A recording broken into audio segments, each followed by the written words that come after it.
Katakan haleluya bagi Tuhan. Kita akan masuk dalam pelayanan firman Tuhan. Sebelum masuk dalam pembacaan firman Tuhan, mari kita mohon tuntunan Tuhan agar hati kita dibukakan untuk mendengar firman-Nya dengan menyanyikan bersama PKJ 8 ayat 4 sampai dengan yang ke-6.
Bacaan pertama diambil dari Keluaran 19 ayat 2 sampai 8.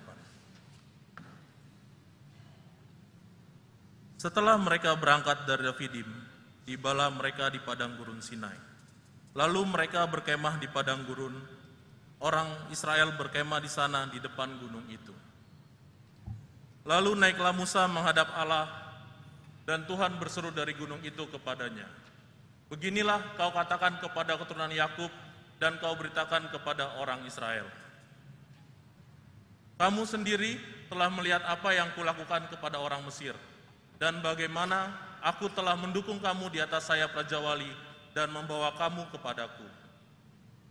Jadi sekarang, jika kamu sungguh-sungguh mendengarkan firman-Ku dan berpegang pada perjanjian-Ku, maka kamu akan menjadi harta kesayangan-Ku sendiri dari antara segala bangsa, sebab akulah yang empunya seluruh bumi.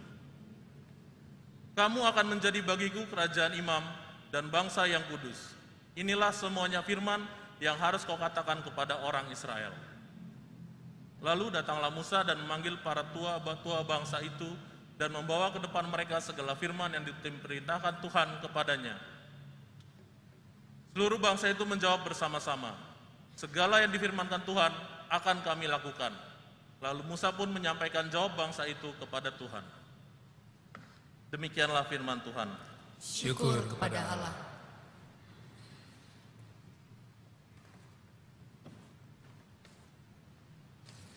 Marilah kita menanggapi firman Tuhan tadi dan menyanyikan bersama-sama Mazmur 100.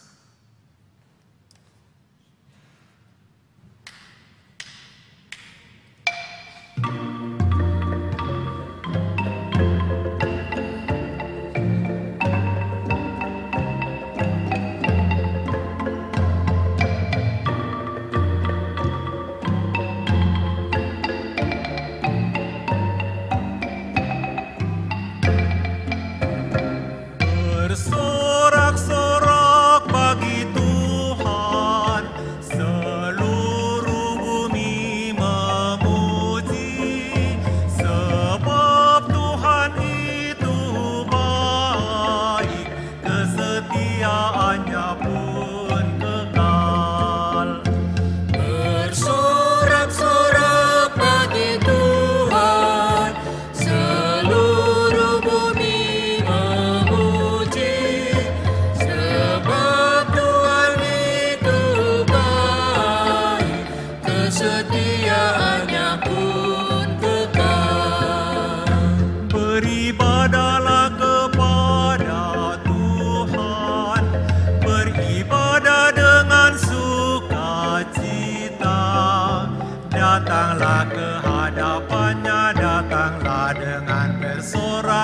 ketahuilah Tuhanlah Allah.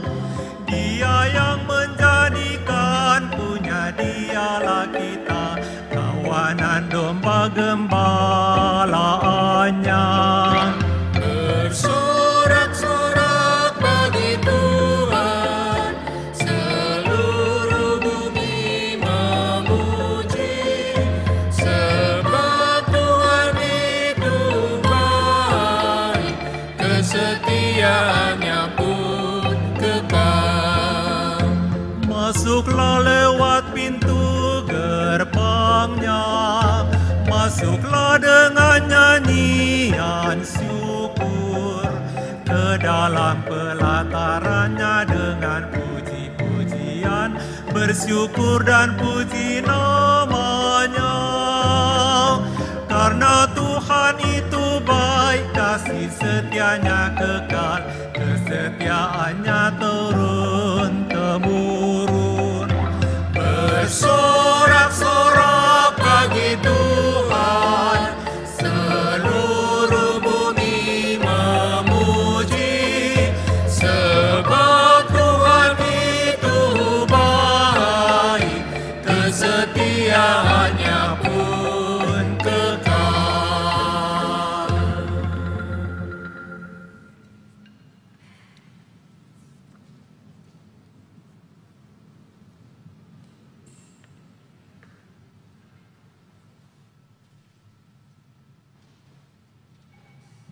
Bacaan kedua diambil dari Roma 5 ayat 1 sampai 8. Hasil pembenaran. Sebab itu, kita yang dibenarkan karena iman, kita hidup dalam damai sejahtera dengan Allah oleh karena Tuhan kita, Yesus Kristus. Oleh Dia, kita juga beroleh jalan masuk oleh iman kepada kasih karunia ini. Di dalam kasih karunia ini, kita berdiri dan kita bermegah dalam pengharapan akan menerima kemuliaan Allah. Dan bukan hanya itu saja, kita malah bermegah juga dalam kesengsaraan kita, karena kita tahu bahwa kesengsaraan itu menimbulkan ketekunan, dan ketekunan menimbulkan tahan uji, dan tahan uji menimbulkan pengharapan. Dan pengharapan tidak mengecewakan, karena kasih Allah telah dicurahkan di dalam hati kita oleh Roh Kudus yang telah dikaruniakan kepada kita. Karena waktu kita masih lemah, Kristus telah mati untuk kita, orang-orang durhaka pada waktu yang ditentukan oleh Allah. Sebab tidak mudah seorang mau mati untuk orang yang benar, tetapi mungkin orang yang baik ada orang yang berani mati. Akan tetapi Allah menunjukkan kasih-Nya kepada kita, oleh karena Kristus telah mati untuk kita ketika kita masih berdosa. Demikianlah firman Tuhan. Syukur kepada Allah.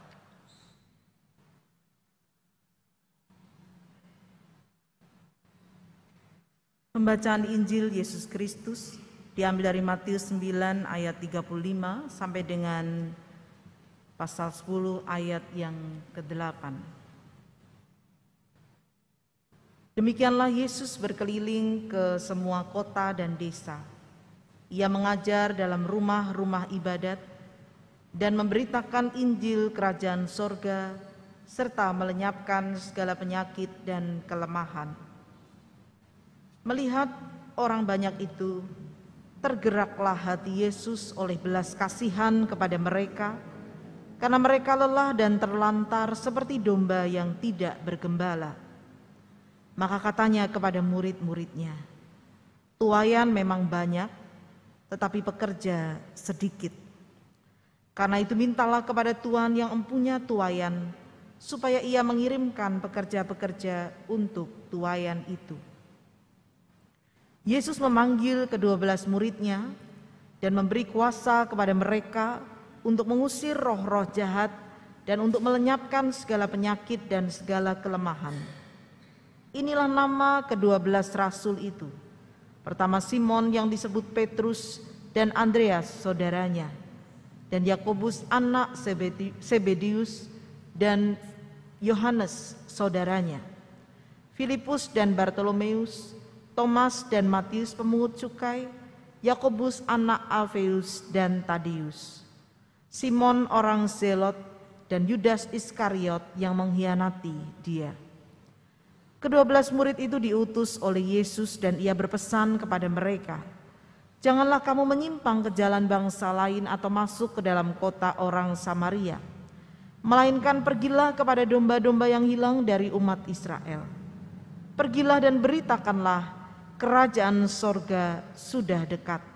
Sembuhkanlah orang sakit, bangkitkanlah orang mati, tahirkanlah orang kusta, usirlah setan-setan. Kamu telah memperolehnya dengan cuma-cuma, karena itu berikanlah pula dengan cuma-cuma." Demikianlah Injil Yesus Kristus. Yang berbahagia ialah mereka yang mendengarkan firman Tuhan dan yang memeliharanya. Haleluya.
Bapak Ibu Saudara yang dikasihi Tuhan, hari ini kita bersama akan merenungkan tema bekerja di ladang Tuhan. Kata ini pasti tidak asing buat kita. Blusukan. Kata blusukan ini berasal dari bahasa Jawa blusuk gitu ya, sebenarnya bacanya ya. Arti harafiahnya masuk, yang masuk gitu ya. Gimana ya, masuk banget begitu ya, blusuk.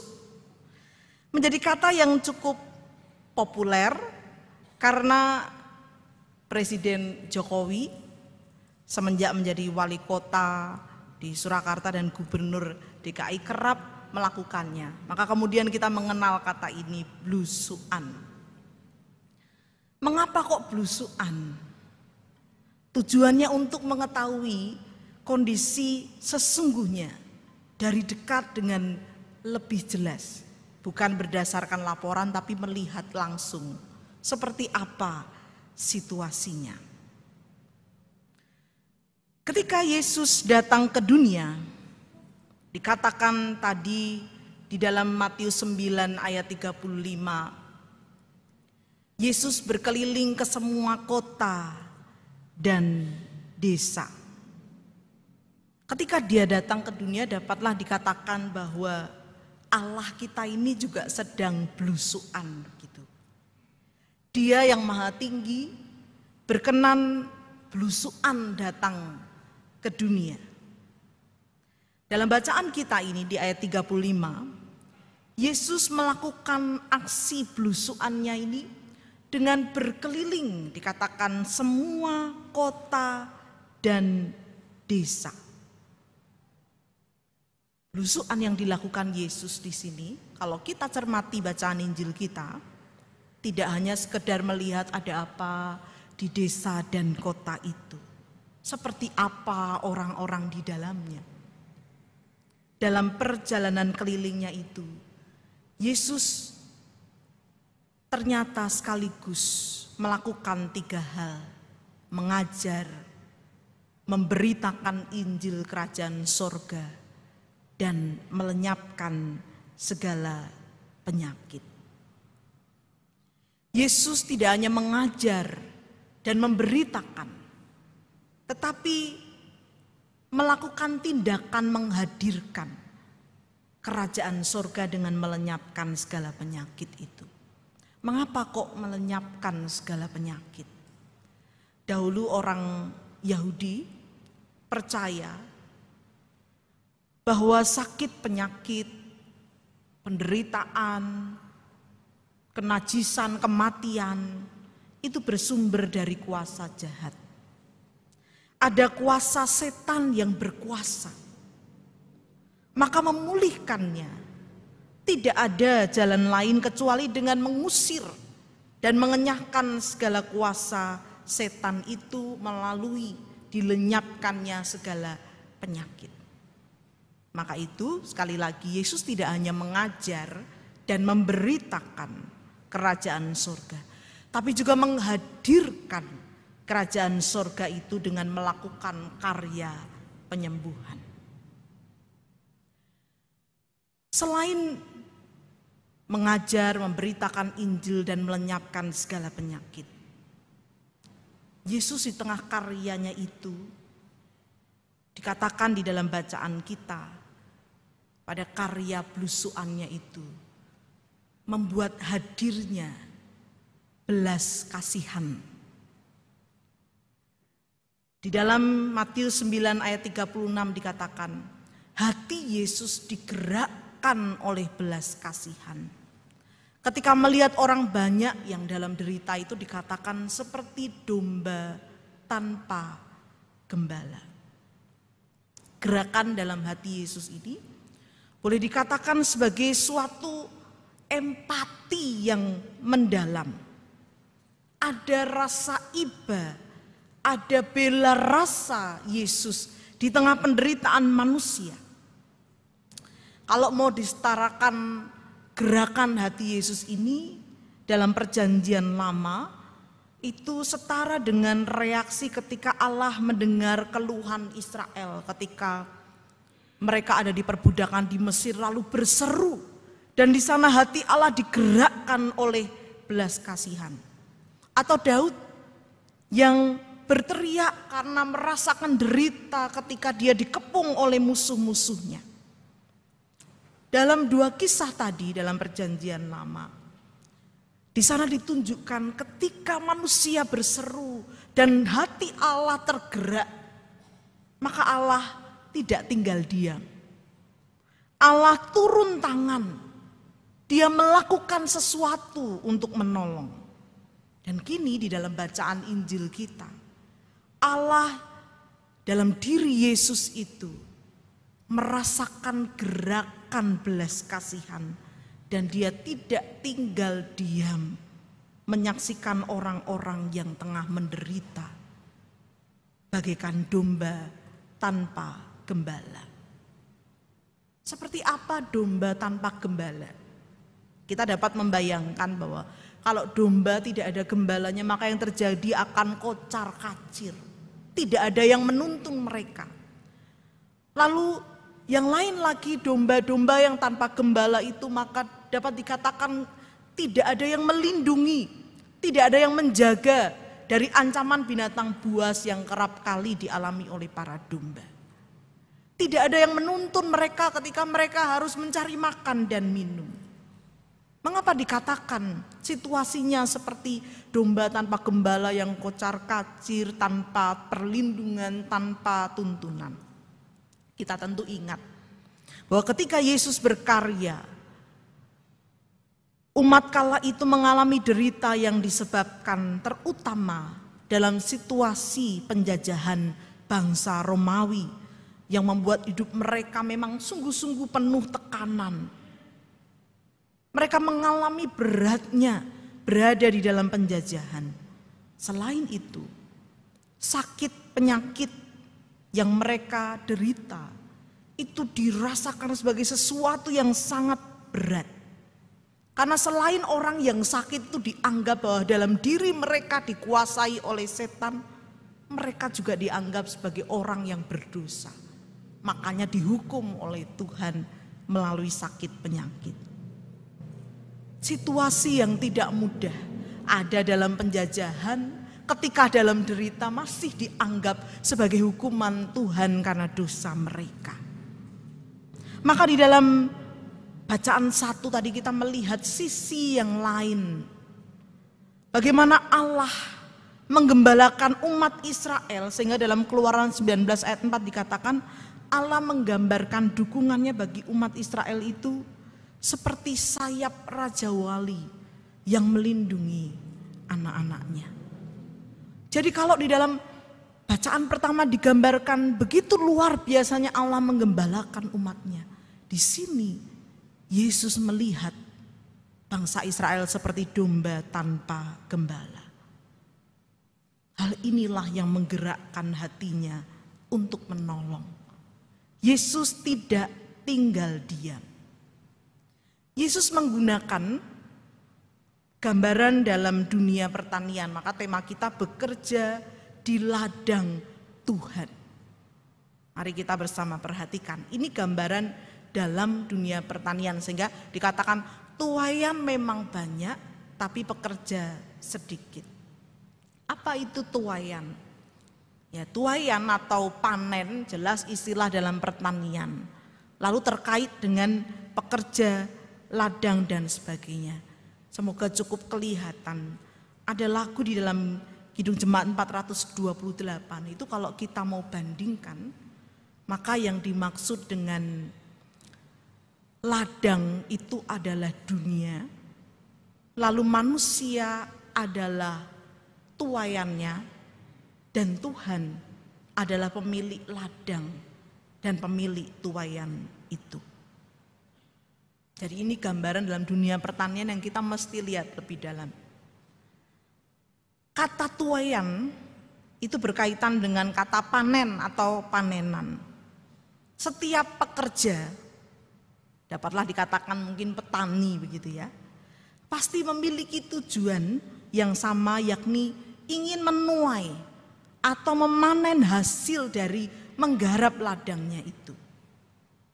Nah, keberhasilan seorang petani, seorang pekerja sangat ditentukan oleh kesungguhan menggarap ladang itu dengan baik. Mereka harus bekerja dengan keras supaya ladang itu bisa tergarap dengan baik sehingga nanti akan menghasilkan sesuatu yang baik pula. Kalau mereka bermalas-malasan, kalau mereka asal-asalan, tentu tidak bisa mendapatkan hasil sesuai harapan. Ketika Tuhan Yesus mengatakan tuaian banyak, maka di sini mau dikatakan ada pekerja-pekerja yang dipanggil untuk dengan sungguh-sungguh terlibat untuk menuai, dalam hal ini adalah manusia di ladang, yakni di dunia ini. Bapak Ibu Saudara yang dikasihi Tuhan, Tuhan Yesus sekaligus mau mengatakan dengan gambaran dunia pertanian ini, ada begitu banyaknya kebutuhan bagi orang-orang yang bekerja di ladang Tuhan ini. Tuaian sekali lagi memang banyak, tapi pekerja sedikit. Menunjukkan ada kebutuhan yang semakin banyak karena tuaian yang banyak, tapi pekerjanya cuma sedikit.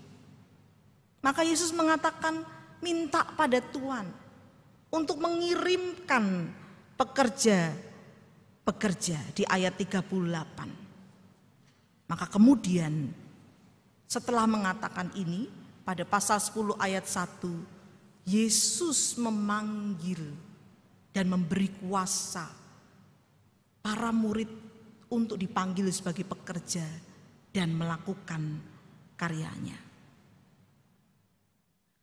Bapak Ibu Saudara yang dikasihi Tuhan, para rasul yang dipilih dan diutus oleh Tuhan Yesus ini lebih dulu dipersiapkan dan diperlengkapi dengan kuasa. Kuasa dalam hal ini tidak sama dengan keahlian atau skill. Kuasa di sini lebih kepada anugerah, pemberian yang memperlengkapi para murid sehingga mereka bisa ikut melakukan tindakan belas kasih Allah melalui mengajar, memberitakan Injil dan melenyapkan segala penyakit dan kelemahan. Jadi di sini kita melihat Yesus yang digerakkan oleh belas kasihan ini kemudian memanggil para penuai, para pekerja, para murid yang diberi kuasa dan diperlengkapi untuk melakukan karya pemulihan bagi orang-orang yang sedang mengalami berbagai derita.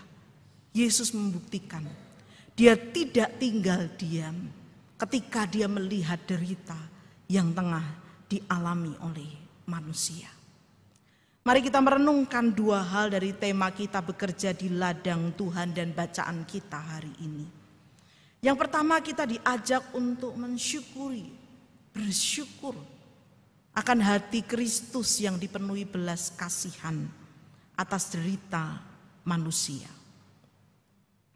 Kita perlu bersyukur bahwa kita punya Tuhan yang bersedia berempati, berbela rasa dengan penderitaan manusia. Mengapa demikian? Sebab dalam pemahaman dalam dunia kuno,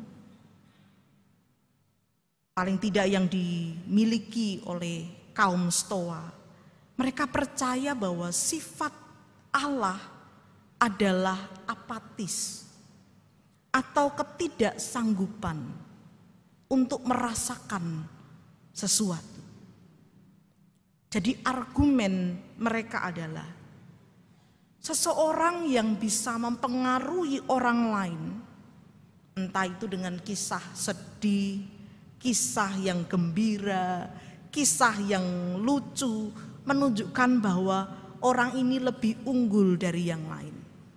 Jadi kalau misalnya saya di sini bisa melucu lalu Bapak Ibu tertawa, terpengaruh oleh cerita itu, maka saya berhasil mempengaruhi, itu dianggap lebih unggul. Nah, karena tidak ada yang lebih unggul dari Allah, maka tidak ada seorang pun yang dapat mempengaruhi Allah. Maka dengan demikian Allah dipahami tidak mungkin merasakan sesuatu, terpengaruh oleh sesuatu. Berbeda dengan pemahaman ini, pembaca pada masa itu dihadap-mukakan dengan satu konsepsi tentang Allah yang sangat berbeda, yakni Allah yang tergerak oleh belas kasihan sampai ke lubuk hatinya. Di dalam bacaan kedua, mendukung apa yang dilakukan Yesus. Karena kasih Allah, dikatakan di ayat 8, diberikan kepada manusia bahkan semenjak manusia itu berdosa. Sejak berdosa saja Allah mengasihi. Sejak berdosa saja Allah telah memberi dirinya mati untuk menebus dosa manusia. Di sini kita mendapatkan berita bahwa belas kasih Allah kepada manusia itu sungguh mendalam. Manusia yang berdosa, yang mendukakan hatinya, dikasihi luar biasa. Allah peduli dan ikut merasakan derita yang dialami manusia karena dosa itu. Maka di bagian pertama ini, mari kita bersyukur karena kita punya Allah yang penuh kasih dan berbelas kasih. Bukan Allah yang tidak peduli kepada derita manusia. Bahkan dia bertindak, rela belusukan, melakukan tindakan untuk melihat diri kita. Ada kalimat terkenal mengatakan bahwa kebencian itu bukan lawan dari cinta. Lawan dari cinta adalah ketidakpedulian. Maka kita bersyukur Allah tidak hanya mencintai kita, tapi juga peduli, berbelas kasih kepada kita. Itu bagian yang pertama. Yang kedua, tentu kita diundang seperti halnya pembacaan Injil tadi, untuk ikut bekerja di ladang Tuhan dengan meyakini ada penyertaan Tuhan, ada kuasa Tuhan yang diberikan untuk memberitakan belas kasih Kristus. Seperti Kristus yang memanggil para murid bekerja di ladang Tuhan, maka kita perlu menyadari dan terus menyadari bahwa kita semua juga diundang untuk ikut bekerja di ladang Tuhan. Para murid ketika diberikan perintah untuk pergi dan memberitakan kerajaan sorga tadi itu, diingatkan supaya mereka tidak meminta imbalan. Mengapa? Kamu telah memperolehnya dengan cuma-cuma. Karena itu berikanlah pula dengan cuma-cuma. Jadi para murid yang diperlengkapi oleh Tuhan melalui kuasanya mengajarkan, memberitakan dan menghadirkan kerajaan sorga dengan belas kasih Tuhan atas derita manusia itu dipanggil untuk tetap tulus, tanpa pamrih, tidak mengharapkan balasan apapun. Mengapa? Karena mereka telah menerima dengan cuma-cuma. Jadi seorang pekerja yang ikut bekerja di ladang Tuhan itu dipanggil untuk terus melakukan karya itu dengan ketulusan, tanpa pamrih dan tidak mengharapkan balasan. Seorang pekerja di ladang Tuhan meskipun menemui hal-hal yang kadang tidak sesuai harapan, hal-hal yang penuh dengan tantangan, dipanggil untuk tetap tulus melakukan karyanya dan sekali lagi tidak mengharapkan balasan. Jadi seperti pekerja yang bekerja di ladang yang harus tekun, bersungguh-sungguh, pantang menyerah supaya dapat menuai hasil yang baik. Maka kita, orang-orang yang dipanggil bekerja di ladang Tuhan juga dipanggil untuk tekun dengan penuh kesungguhan serta pantang menyerah. Seperti halnya orang yang bekerja di ladang, pasti ada tantangannya sendiri. Maka kita yang bekerja di ladang Tuhan pun diingatkan bahwa pastilah ada banyak tantangan yang tidak mudah untuk dihadapi. Tapi kita diundang selain dengan tulus adalah bertekun, bersungguh-sungguh, serta pantang menyerah ketika berhadapan dengan berbagai situasi.